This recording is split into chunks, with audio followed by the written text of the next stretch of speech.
Cara, se a gente trabalha, na verdade, quando a gente começou a trabalhar com o esporte, quando a gente fundou a entidade, foi muito por uma falta, né, de espaço e de uma entidade que trabalhasse diretamente com o esporte adaptado, né, mas a gente gosta muito de trabalhar com o conceito de uma atividade física para a pessoa com deficiência, né, que é o ponto-chave para a gente, é trazer a pessoa com deficiência para fazer uma atividade física. É muito imbricado porque assim, ó, só a atividade física, ela é o nosso norte, mas ela, por ser tratada para a pessoa com deficiência, ela acaba que envolve no movimento como um todo nas questões da pessoa com deficiência, né? Então, a gente sempre fala que não dá, por exemplo, só para a gente, né?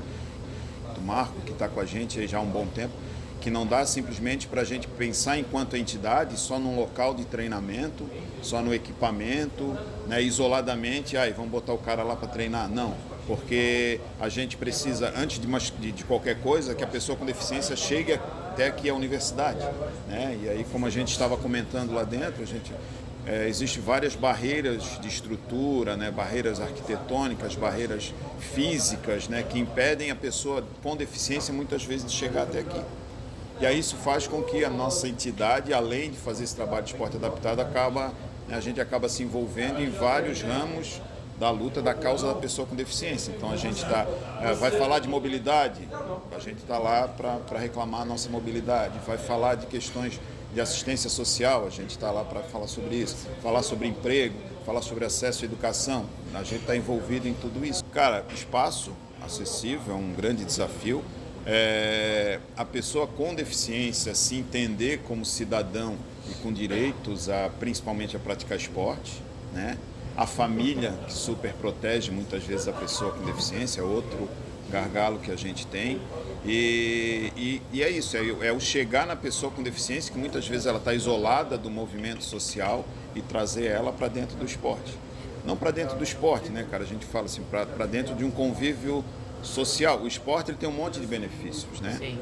A gente fala que, por exemplo, um handebol em cadeira de rodas, para uma pessoa que é cadeirante e está começando, uma criança que está começando a usar cadeira, ou uma pessoa que se acidentou e precisa usar cadeira, ele vai trazer um monte de benefício para a pessoa, por exemplo, conseguir se movimentar melhor na rua, passar por um perrengue do desafio de uma calçada um pouco mais desnivelada, ele vai conseguir se controlar, entendeu? Porque aqui a gente, no tocar cadeira, como vocês fizeram ali, a gente acaba que daqui a pouco, na loucura do jogo, na disputa, na competição, você desliga de que você está na cadeira, de que você pode cair da cadeira. E quando a gente fala de receber pessoas com deficiência para estar trabalhando dentro para a gente trazer, para que tenha a oportunidade de fazer uma atividade física, aí a gente recebe pessoas que precisam mais, menos de um apoio psicológico ou outro, tá?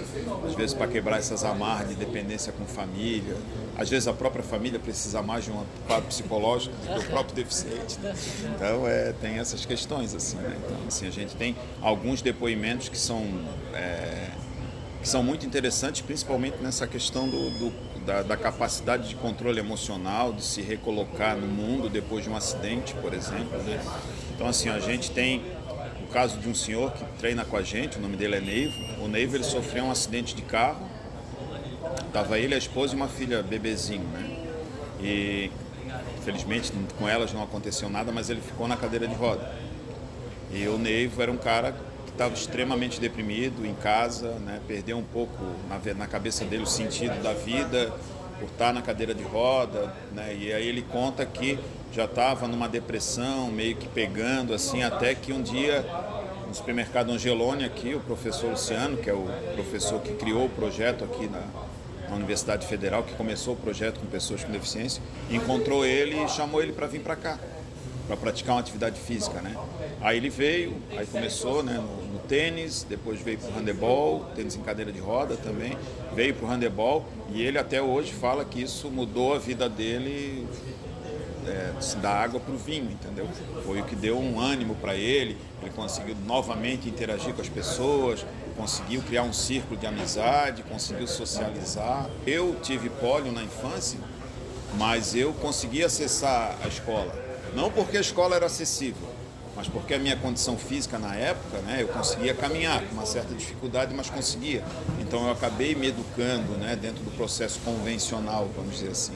Eu já tenho colegas aqui que, por usarem cadeira de roda desde criança, que são um pouco mais velhos que eu, já tiveram que ficar segregados, são analfabetos, que nunca, né, tiveram a oportunidade de ir para a escola.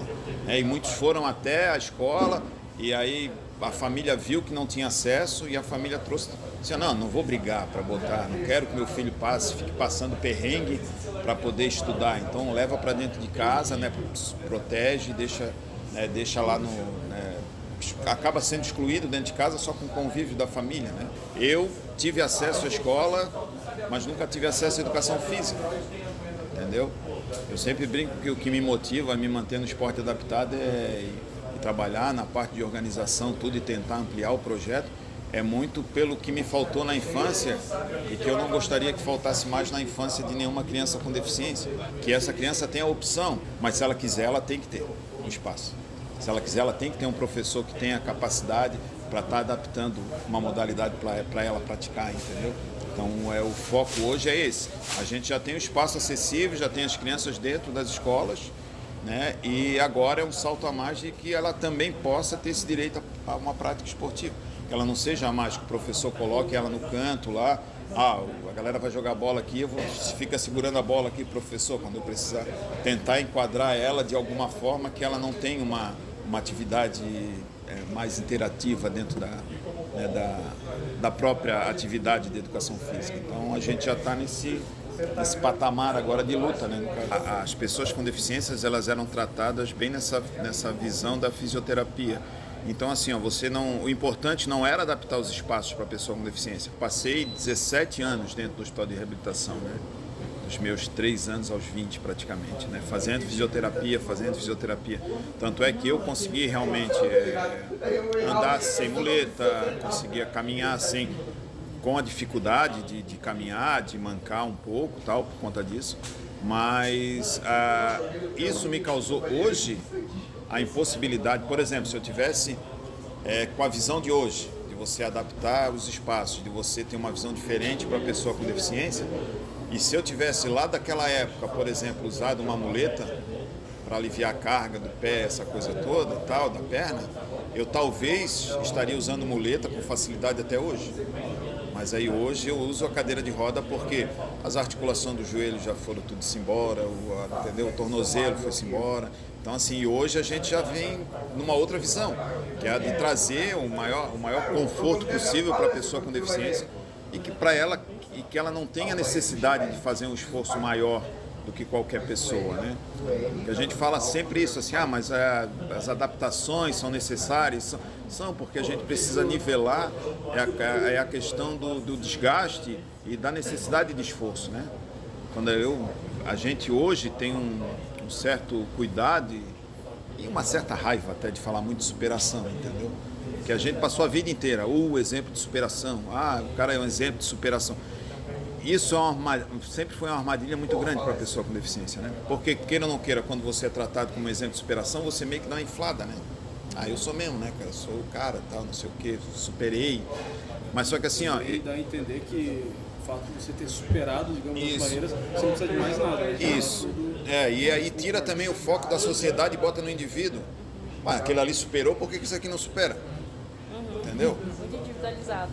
Exatamente. Então acaba criando esse tipo de problema. E entra também na própria palavra, superação. Enquanto existe necessidade de superação, é porque ainda existe barreira. E a gente precisa chegar a um momento que não tenha mais barreira. Que eu não seja mais, que eu não precise mais superar tantos problemas para poder chegar, né? Então, mas isso assim, eu digo, é o mundo da pessoa com deficiência que é comparado a qualquer mundo dessas, né, do que a gente falou com relação ao preconceito.